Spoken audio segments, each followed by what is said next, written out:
Now it's time to get to what should be a very fun segment. It's time for myself to play Matchmaker. Folks, I'll be honest with you. There's a few, this, this process comes up, this whole segment idea came up because we were trying to do like some play on the love theme. And then producer Joe got to thinking about matchmaking, and we kind of like both thought of trade talk.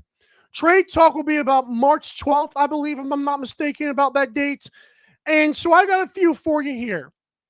This should be very fun.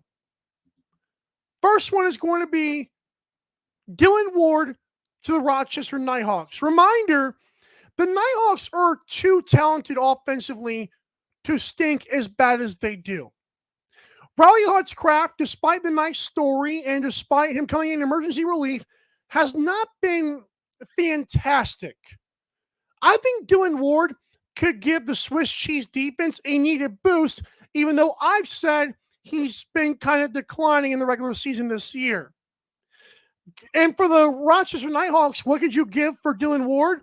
Well, why not give the Mammoth a guy like Ryan Lynchbury or somebody else not named Connor Fields, Ryan Smith, or Thomas McConvey?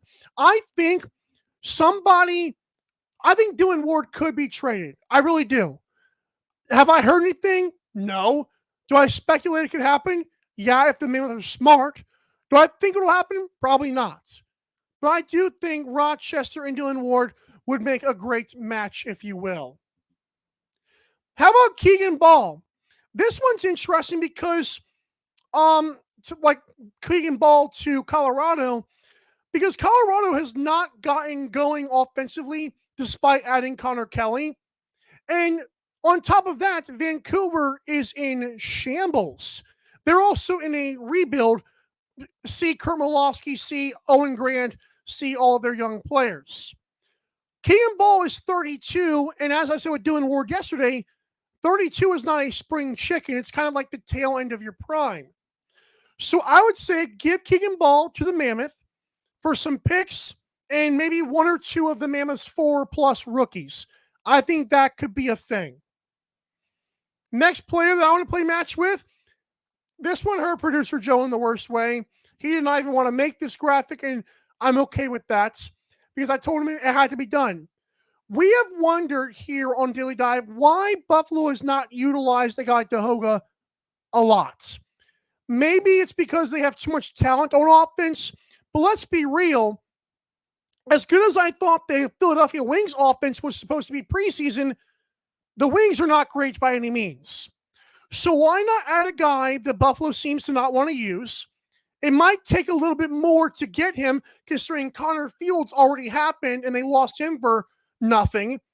But I think Deacon Knott would be a great addition to the Bandits. I know they got a boatload of goaltenders, but could you imagine if they had a Deacon Knott who just won a Minto Cup and was shut down defensively?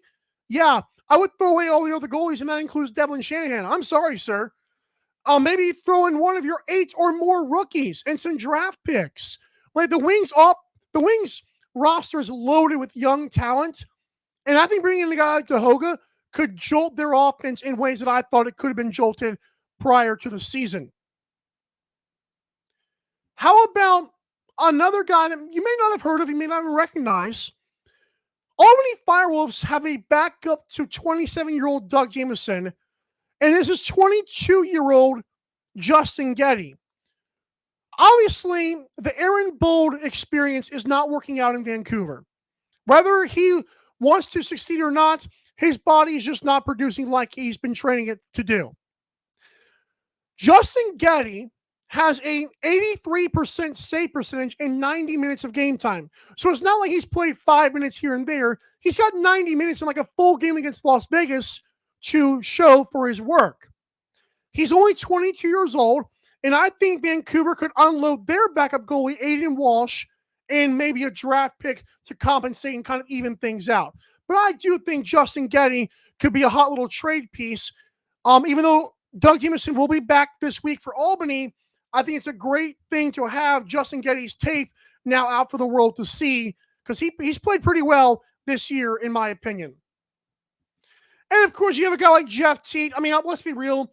the New York Riptide are getting good right now, but if they do kind of take a deep dive, can you imagine that 2 year deal he signed that wasn't a 5 year deal? It's like, huh, he kind of starts sleeping around, maybe. I don't know. And of course, I just had fun with this segment. Matchmaker Mike is a thing.